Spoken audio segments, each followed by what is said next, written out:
From the CyberHub bunker and studio, you're tuning in to the CyberHub podcast. And now for your host and CISO, James Azar.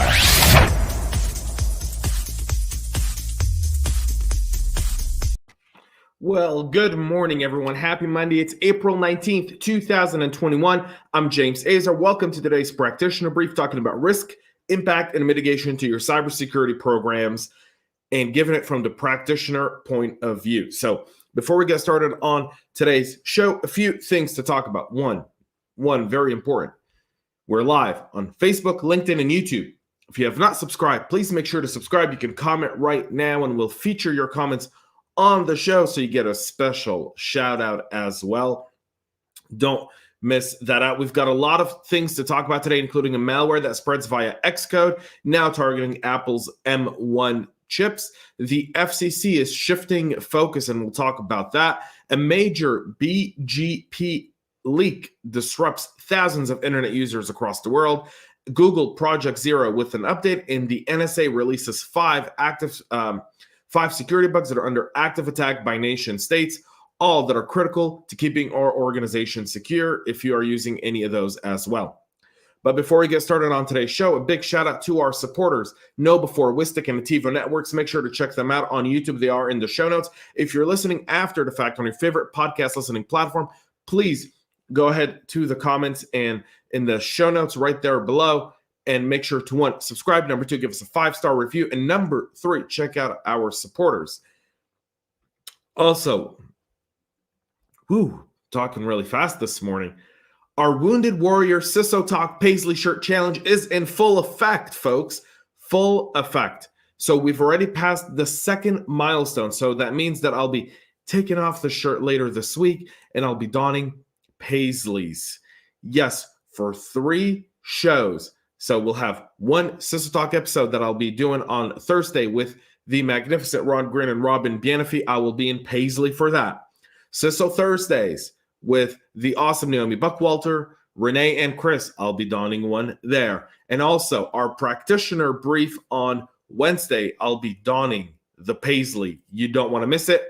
Link to donate and continue supporting the Wounded Warrior Project is in the show notes as well, or in the comments if you're watching us live. Please make sure to go and support this great cause, supporting our awesome veterans.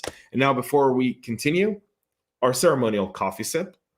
Please join me in raising a glass to the awesome coffee, my normal double espresso, whatever you're drinking, make it your beverage of choice. All right, let's get right into the malware that's spreading via Xcode. So a Mac malware campaign that's targeting Xcode developers has been retooled to add support for Apple's new M1 chips and expand its features to steal confidential information from cryptocurrency apps. The XCS set came into the spotlight in August of 2020 after it was found to spread via modified Xcode IDE projects, which upon the building were configured to execute the payloads. The malware, which has been repackaged and has modules to imitate legitimate Mac apps. The software supply chain threats within the IDE are now in full effect. We saw this with SolarWinds. We've seen this with Microsoft Exchange. And we're going to continue to see this over the next year, 2, or 3 until we tighten up our IDEs and our DevOps and DevSecOps processes. So several of the things here from Kaspersky is, if you take a look, if the username is equal to the Mac Apple ID, they want to reboot, again, Chrome, Firefox, every single browser you can think of in order to hijack cryptocurrency, steal those wallets, and get away with that. The malware now even attempts to steal accounts, information from multiple websites, including cryptocurrency, trading platforms, and much, much more. Keep an eye out for that. This is going to lead to a supply chain type of attack. There's been a few workarounds that I've seen in studying this story. Number 1, run a check over what browsers you're running and whatever backdoors. Now, granted, an IDE can have millions and millions of lines of code, so use some tools. And this is where really effective tools would be very, very beneficial, especially tools that deal with self-written stuff, just to check it, build it into your IDE process, make it part of what your DevOps guy is doing. Don't frustrate your DevOps people with something different, please. Let's talk about what the FCC is doing. So Ajit Pai, who was the FCC chairman under President Trump, who resigned, as it is ceremonial, folks, that chairmen of departments resign on January 19th, and they're either retained by the new administration or they're replaced. He was replaced by Jessica Rosen-Werschel, who last month delivered her first major action, finding a Texas-based telemarketer $225 million. Last Thursday, Rosen-Werschel made a statement on the future priorities by reestablishing the Communication Security, Reliability, and Interoperability Council with a focus on 5G networks, software, and cloud services vulnerabilities. If there's one thing to say about this specific administration and the leadership in it, they take cybersecurity very, very seriously, and they're putting together resilience. They're putting together committees and different bodies there to help advance that agenda, including looking at those threats. We'll talk about that here towards the end, though. So 5G is the next generation of mobile communication. As many of you know, there's plenty of concerns over the equipment that goes into 5G, possibly giving China backdoor into the U.S. network. That's now been also upheld by the FCC, saying you cannot have 5G within by Huawei or four other Chinese companies. We reported on that a few weeks ago.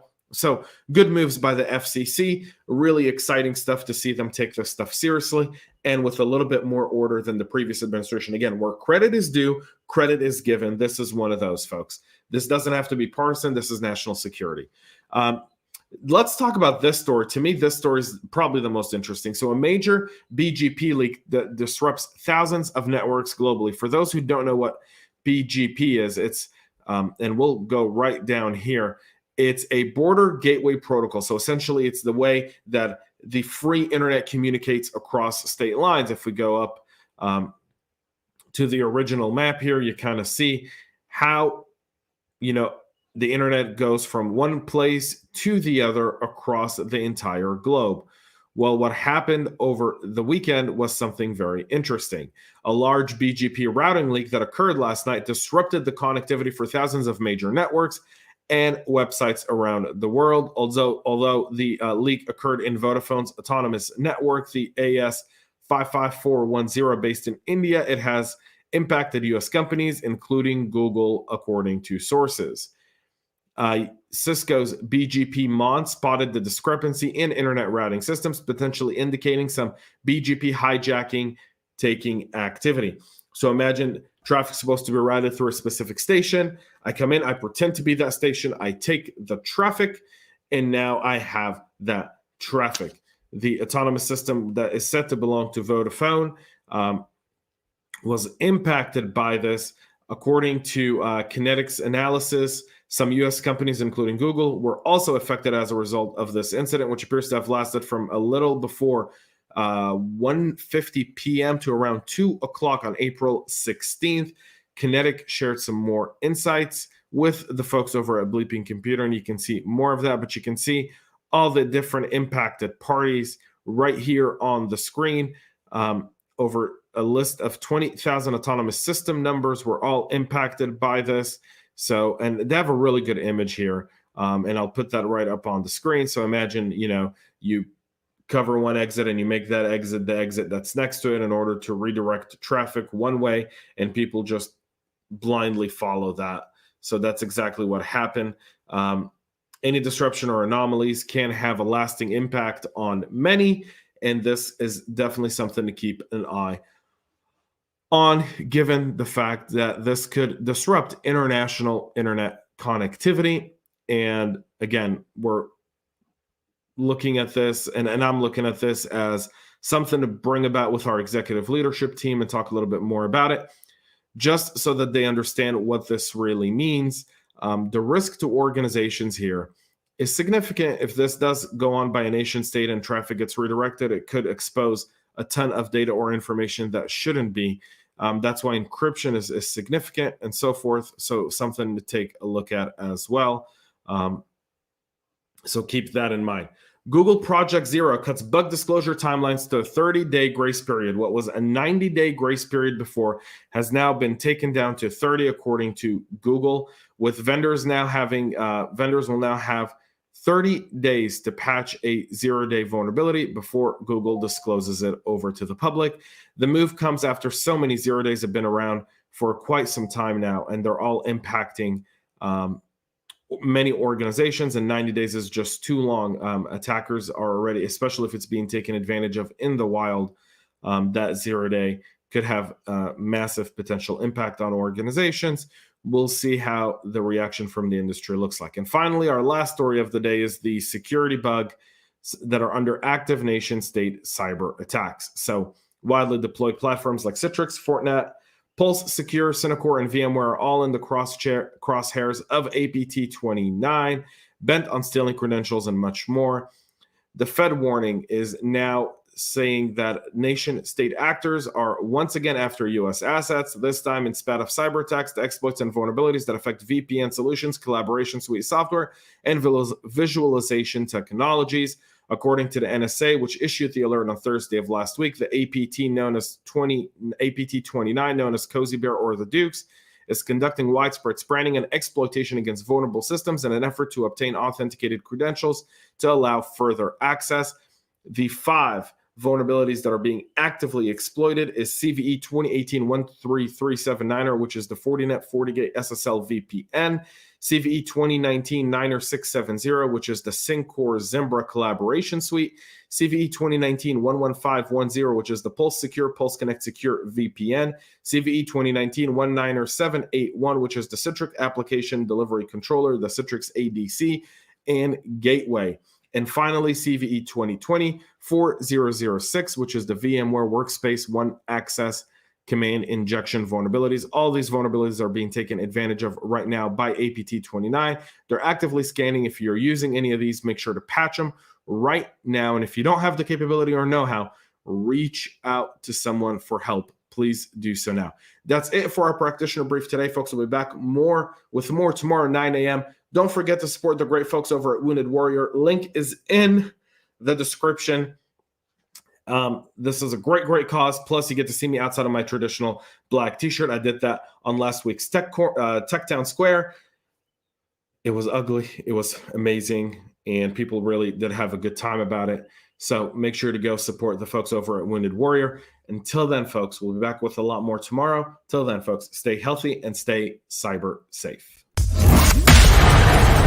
We love feedback, so make sure to connect with us on social media and subscribe to our podcast on your favorite podcast listening platform.